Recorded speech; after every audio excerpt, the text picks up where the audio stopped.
Hey guys, welcome back to our World Cup reviews. And today, now we have Group E for you. And let's start with Brazil. Yeah, Brazil. La la la la la la la. la. Okay, so let's start off with their strengths, which is basically their midfield and their forward lineup. Uh, Hmm. we can't look their midfield right from Casemiro and Fernandinho in central defensive midfield to we've got Coutinho on the left. Oh, I think on the right. Then we've got Neymar on the left. We've got Jesus up front. If not Jesus, we've got We've Firmino. got Willian as well. Uh, and we've got so many more. I think there are a couple of more that we missing. Paulinho, Renato, I think Agus. Marcelo. Yeah, that we're coming to the back line and Okay. kind of except for Marcelo, who's really strong there. The injury to Dani Alves kind of has weakened the Brazilian squad. Hmm. Uh, Also, this centre back pairing, I don't think Tite is still sure as to who his best centre back pairing is.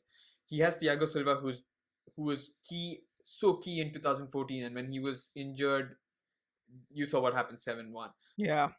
But now with Thiago Silva not playing too much of a role, uh, he in Brazilian squad, you've got Marquinhos, who's grown in prominence, and you've got Miranda, who's also a veteran, and people want to know why it should it be Thiago Silva, Marquinhos, or what is the actual pairing, and that's probably their weakness that they really don't know their backline, and Mhm. that could be a huge problem for Brazil in the later stages.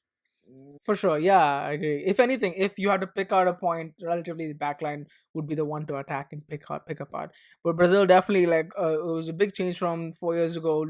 I don't think we're gonna see that again. We won't see a 7-1 loss this time. This is I do believe they're one of the favorites this year. Their star player. Who would you call?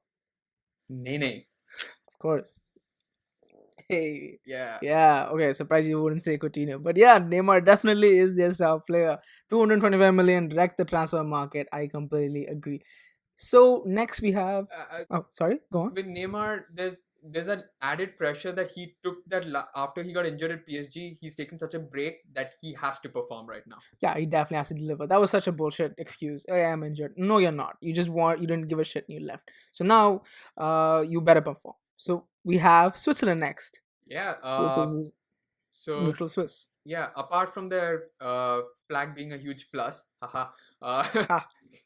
their strengths has got to be probably their midfield and their forward lineup slightly. I think with Shaqiri, Granit Xhaka in midfield, Mhm. I can't really think of their backline being as strong. Uh, They got Ricardo Rodriguez, who's pretty good. yeah, and they've got Lichtsteiner, who's now an Arsenal player, but Oh. I mean, Lichtsteiner's aging. Ricardo Rodriguez has Yep. declined Hmm. in the status that he was at Wolfsburg. So So yeah, like the team is interspersed with quality, but aging quality. I think that's what we come to agree to. So would you name a star player from this group? I have to say Shakiri. Uh, Shakiri. yeah, because I remember in the Euros the overhead kick, and I have a feel while Xhaka kind of can't stop or control the midfield for Switzerland, not for Arsenal. Yep. Shakiri is that creative spark in Switzerland that is required. Definitely. And to think that he's only 26, I mean, that's ridiculous. I've seen him, and he's been at Bayern, he's been at Stoke City, he's been at uh, Basel, Inter Yeah. Milan. So, I mean, A great career, but in reverse. yeah, and but he's only 26, so that's interesting. And he's still like you could still call him a young prospect, and he's been linked to a move to Liverpool after Stoke got relegated. So Mhm. I think this is his time to shine for Switzerland. He has done it in the past, so it's not something new to him. Okay, I agree. Moving on, we have Costa Rica. This team is so passionate. I actually spent a little bit of time there, and they live, breathe, and die football. So again, like I said, you cannot discount the South American teams and how just that determination and that passion to show that they are who they are and they can do well can actually make them overperform at stages like this, like the World Cup. So I think that's one that has to be, in my opinion, one of their strengths. One of their biggest strengths, I'd say, is that. But also, we of course have Keylor Navas, who's pretty good. Who's one of their defensive strongmen. Yeah, Keylor Navas until last year was probably for me one of the best goalies in club football. He has declined last season, but Hmm. I still think he's their key man. He's a star man. He can, even if their defense fails, you, they still have one man standing between those two poles who can make a difference. Hmm. Keylor Navas, and Yeah. thank God for Costa Rica. Must be praying that everything goes well with him and that he can save them once again. I Right. don't Yeah. forward lineup kind of threatening. I really don't see it. Right. Yeah. I think the team is overall set up to be more defensively strong. They have a pretty good defensive line as opposed to most of the teams that we've spoken of, where the attack is inspiring and you have a more flaccid defense. This is the other way around. You have a defense that's pretty much a wall, and then you attack that's not as lighting a fire and running around with it. So, would you say the star player is? Keylor Navas, I can't go beyond that. He is their only savior, I guess, in this group. Uh, Okay. yeah, so I think that's about it. Yeah, I suppose I'd agree too. And we finally come down to our last team, Serbia, the other itch country. And I think their midfield and forward lineup is exciting. Their mid, Definitely, definitely. I know he's old, but Matic is still a rock solid player, and Right. that's why Mourinho loves him so much. I can see why Chelsea. Right. And I also think, like, I mean, overall, like, their defense, even though the team does kind of flies under the radar, their defense might actually be one of the strongest defenses in the whole World Cup, I would say. You've got Matic, who's a defensive midfielder, and he holds, and uh, you have the rising prospect. You have You've got Ivanovic and who was the other? I mean, Savage is missing, so that's probably their weakness. That they don't really have that center back, like the rock solid center back. right. But before we get to that, I think, yeah, just with the midfield, I think that actually is something that can help cover them, because even if if their defense is kind of not that great, you have again one of the best defensive midfielders right now. Uh you've got Matic. Milinkovic Savic there to run around, win the ball. He's basically the next Pogba, and you have our great player Matic standing there and screening the back four and holding the midfielder position.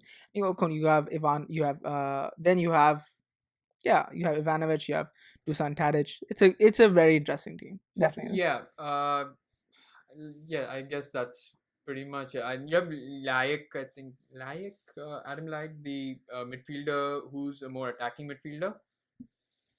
Mhm. He is a little more of a creative spark for the Serbians. And Mitrovic, who had joined Newcastle, he was a huge prospect. Things didn't work out, so uh, it's going to be interesting. They do have really good players, and they have not old, aging, not so good players. So it's going to be interesting. They've got a It's a mix, right? But yeah, like that's what it is at the end of the day. It'll be interesting to see where. Yeah, I would know. For when it comes to star player, I would have to say Matic is the star player. He was for United. He. What's changed from the year before? It's Lukaku, I suppose, but he was a replacement. The one thing that completely changed United's fortune was Matic, and I think he could be that crux, that person that people can rely on and actually take this team somewhere. But I think that's a good point to move on to predictions, and hopefully, I'm hoping that that actually doesn't happen. Just like how Mourinho wanted, he wants Matic to have a break after all the stuff he's done this year, after how much work he's put in for United. So it's good to have Serbia go out early so he gets a break. But if I had to predict, hands down, Brazil is number one. It's Brazil, right? They're going to be number one. They're going far into this tournament. Brazil's going to be number one, and I think Serbia has a good chance of being number two, personally. And then we have Costa Rica. I think their passion and their hard work would in itself take them to number three. even though on paper they should be four. And Switzerland, riddled with this injury crisis and all the stuff that's going on with Switzerland, I don't think they're going to be anything other than number four. What do you think, right? Yeah, I mean Brazil definitely is number one. It's gonna be. I think for me it was a battle between Switzerland and Serbia, for the second spot. But you are right that Switzerland do have an injury crisis, and it's all up to Shaqiri and Xhaka how well they do. They kind of scrape around sometimes. Most of the time, they don't really win convincingly. I think Serbia do have it in them to cause upsets. Well, not against Brazil, but at least Costa Rica and Switzerland. So yeah, I would put Serbia as number two. And sorry, Mourinho, sorry, Matic, you might have to stay there for one round longer. So yeah, that's my prediction. Yeah. Okay. Great. Thanks for tuning in, and hope you guys enjoyed this preview of Group E. Next time, we'll hopefully have you guys joining in for the previews for Group F. See ya.